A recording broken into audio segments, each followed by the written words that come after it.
Welcome to new TV Telugu.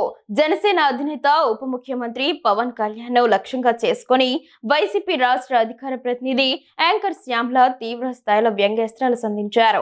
కల్తీ మద్యం తయారీ అంశాన్ని యూరియా కొరతతో ముడి పెడుతూ ఆమె చేసిన వ్యాఖ్యలు రాజకీయంగా చర్చనీయాంశమయ్యాయి. టీడీపీ నేతల ఆధ్వర్యంలో కల్తీ మద్యం ఫ్యాక్టరీలు నడుస్తున్నాయంటూ ఓ పత్రికలో వచ్చిన కథనాన్ని ప్రస్తావిస్తూ ఆమె సోషల్ మీడియా వేదికగా స్పందించారు. ఈ సందర్భంగా పవన్ కళ్యాణ్ తీరును ఆమె తప్పుపట్టారు. కావాల్సినంత కల్తీ మద్యం తయారు చేసినట్టే కావాల్సినంత యూరియాని తయారు చేయాల్సింది కదా అని ప్రభుత్వాన్ని ప్రశ్నించారు. ఇదే సమయంలో వైఎస్ జగన్మోహన్ రెడ్డి అధికారంలో ఉంటే పవన్ కళ్యాణ్ స్పందన మరోలా ఉండేదని ఆమె ఎద్దేవా చేశారు. ఈ సమయంలో జగన్ అధికారంలో ఉంటే ఈ పార్టీకి మన ఫీవర్ స్టార్ పీపీపీ గారు ఇలా అనేవారు.